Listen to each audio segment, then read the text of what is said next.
સરમફળા ગામમાં આજે 220 કેવી સરતાનપર લાઈન હળવદથી જે સરતાનપર જાય છે એનો આજે સવારે એક તાર તૂટ્યો છે।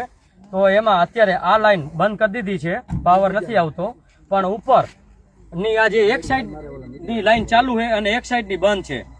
તો હવે આ તાર પડવાથી ખેડૂતોને કરોડોની નુકસાની થઈ છે। કારણ કે એ પણ આપણે બતાવું, અહીંયા જે મોટરું ચાલુ હતી જે ખેડૂતોને પાવર, એમાં જે બીજી ખેત લાઈન હોય ને, ખેત વીજ લાઈન, એમાં પડવાથી લઈ હોય તો 50 મોટરું આજુબાજુમાં ડિસ્ટર્બ થઈ એવું ખેડૂતોનું કેવું છે।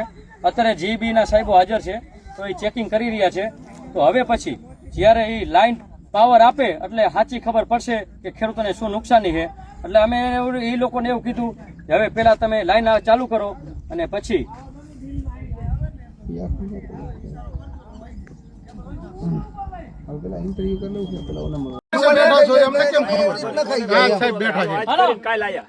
હાલો અત્યારે રજૂઆત કરી કેટલી કલાકમાં નિરાકરણ લાવશો?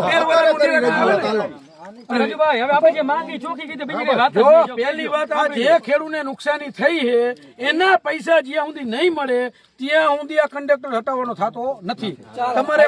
પછી બીજી વાત હવે બીજી તમે સાંભળી લ્યો, અને કોઈ કારણોસર શોર્ટ સર્કિટ થઈ અને કાંઈ પણ કોઈને જાનહાની થઈ તો કમ્પ્લેટ જવાબદારી જેટકો કંપનીની રહેશે, નકર બંધ કરી દો લાઈટ તમારે બંધ ન કરવી, બરોબર? ત્યાં સુધી આ કંડક્ટર હટાવવાની કોઈ વાત થવાની નથી અને હટાવવા દેવાનો પણ નથી, બરોબર? આ વાત પછી તમારે જે કરવું હોય પેલા નુકસાની ખેડૂતની, પછી બીજી વાત। હું નુકસાનીની વાત કરવા માટે આવ્યો, બરોબર?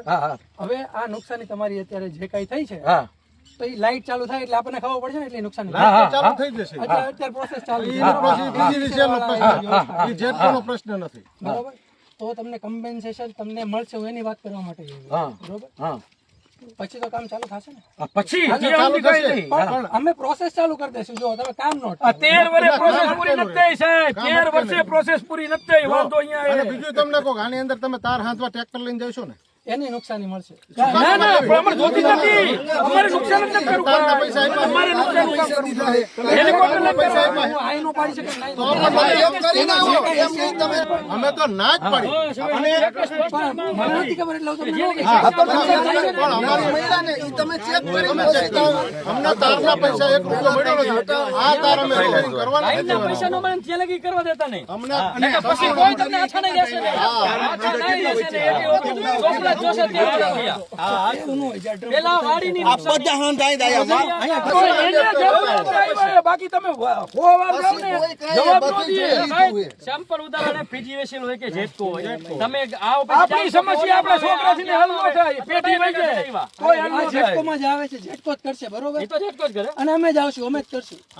અરે ભાઈ ખેડૂતોનો કૃષિ ભાઈ હોય ને પહેલા તો હાંજ લગી તો અરજી દી હોય ને, 15 દી નથી આવતા, મગફળી ઉકાઈ જાય તો તમે આજ બોલો તમારું કામ એટલે આજે તમારું કામ તમે અત્યારે તમે તમે જેટકો વાળાને હું કહું છું, આ આગળ કેટલા પક્ષીઓ મરે તમને નથી ખબર હજી, અમને ખબર છે। નીચેથી માણસ નીકળી નથી શકતો ભેજવાળા વાતાવરણમાં, એટલે આ ખેતર અમારે વેચી દેવાનું, જેનામાં આવતું એનામાં આ વાડીનું ટીસી બદલાવા કાકા 50 વર્ષ કીવા હે બદલી દીધું નથી, વળતર આપ્યું નથી, એ બીજું ખેડૂત નો જોવે કેનામાં આવે ખેડૂત આપણે વળતરની પ્રોસેસ અમે ચાલુ કરી દઈશું।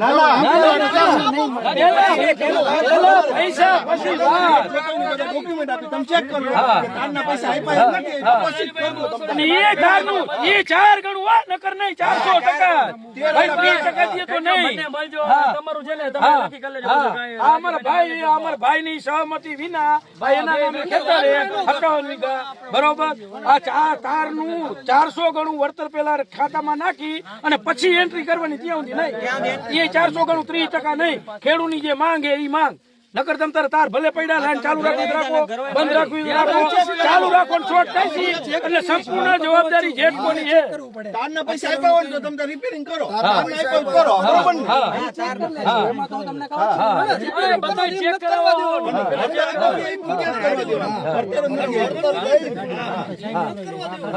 વળતર આપ્યું હોય તો આપણને આપ્યું જ નથી, અત્યારે છે ભેગા, અત્યારે કાકાનું જોવા ભેગા છે જવું, તમારું ઓફિસ આપો, બધા હા, પછી વળી તમે કારણ કે જોવું હે ને એમ નથી આ 13 વર્ષ પહેલાનું હે. સાહેબ આ કાકા એમ જ કે બચારાને ગમે તેમ કે છોકરા જોવા જશે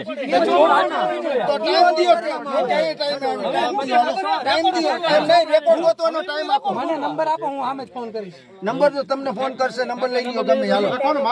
પછી આવું કોઈ આપણે યાદ રાખજો બધા કેટલા દિવસ એટલે પેલું ઈ કામ પછી બીજા બધા કામ. પેલા કામ પેલા 13 વર્ષ જૂનું. અને એને શીખવાડ્યું આપને એને જ આપણે શીખવાડ્યું હે. આપણે હાથમાં નંબર શું છે? હા પણ એ પ્રૂફ લેતા આવે ને આપ્યો હોય તો લખી લો તમે. આપે મને વોટ્સએપમાં મોકલી દો ને, ગમે તમારે હાથદારનો નંબર આપીને મોકલો. હાલો આ સરમફળા ગામ જે 220 કેવીની લાઈન એનો તાર તૂટેલો છે આપ જોઈ શકો છો. અને આ તાર તૂટવાથી આજુબાજુની 2-3 લાઈન જે ચાલુ લાઈન આપણે હોય ખેડૂતોની એના ઉપર પડી એટલે એની મોટરને નુકસાન નથી થયું. આમાં જીવનું જોખમ પણ છે. હવે આ લાઈનમાં વળતર પણ બાકી છે એવું અહીંના ખેડૂતો જણાવી રહ્યા છે. તો આપ જોઈ શકો છો. હવે આપણે સરકારને તંત્રને વિનંતી કરી કે આવી લાઈનો જે જીવના જોખમવાળી અમારે આ લાઈનો હવે જોતી નથી. તમે અમારા ખેતરનું કદાચ વળતર 2 કરોડ થતું હોય અને 10 કરોડ રૂપિયા આપો તો પણ અમારે આવ્યા જીવના જોખમે લાઈનો જોતી નથી. એવી બધે ખેડૂતો વતી અમે તંત્રને પ્રાર્થના કરીએ છીએ. આમાં તમે જોઈ શકો છો એક બાજુનો તાર તૂટ્યો તો જે 3 લાઈન 6 તાર છે આમાં, તો હજી એક બાજુનો તાર ચાલુ છે એ પણ બંધ લેવાની તસદી આ તંત્ર લેતું નથી. તો આમાં હવે અમે સરકારને એક જ વિનંતી કરી છે કે અમારે કોઈ પણ પ્રકારની લાઈન જોતી નથી. તો હવે ગમે ત્યારે કોઈ પણ લાઈનનું સર્વે ન કરે અને આ જૂની લાઈન જ્યારે પૂરી થાય ત્યારે કાઢી જવા વિનંતી. જય જવાન જય કિસાન. આજે સવારે તમે કામ કરતા હતા તો શું ઘટના બની? સવારે કામ કરતા હતા મેં તો તાર પડી જઈ એમાં શોટ લાગ્યો મને. શોટ લાગ્યો એટલે કેવી રીતે પડ્યો? શું કાંઈ તમે શું કરતા હતા? અહીંયા કામ કરતા હતા. બીજા કેટલા તમે તમારી સાથે કામ કરવા હતા? ત્યાં હતા 40-50 જેવા. તો એ બધા ક્યાં વયા ગયા? એ ભાગી જાય. ભાગી ગયા? હા. ડટા બટા બધા ઉડાડી મેલ્યા. આ 20 તાર પડવાથી 220 કેવી છે ફક્ત, તો પણ આવી અસર થઈ. તમે જોઈ શકો છો બધું ઓગાળી નાખ્યું. કોઈ વાંધો નહીં. આમાં તો હજી આજે ખેત મજૂર કામ કરતા હતા પણ મોટી જાનહાની બચી છે આજે સદનસીબે. બાકી આ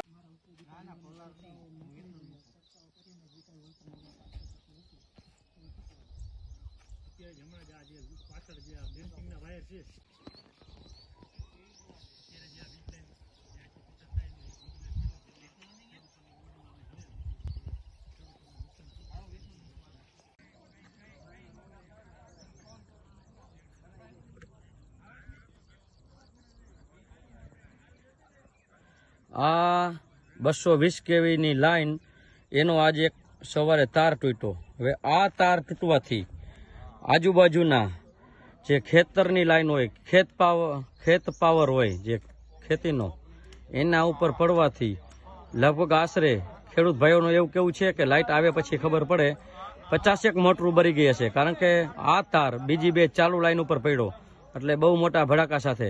અને હજી આ લાઈન જે આ 3 બાજુ આ 3 તારમાં પાવર ચાલુ છે, આ 2માં બંધ કરેલ છે.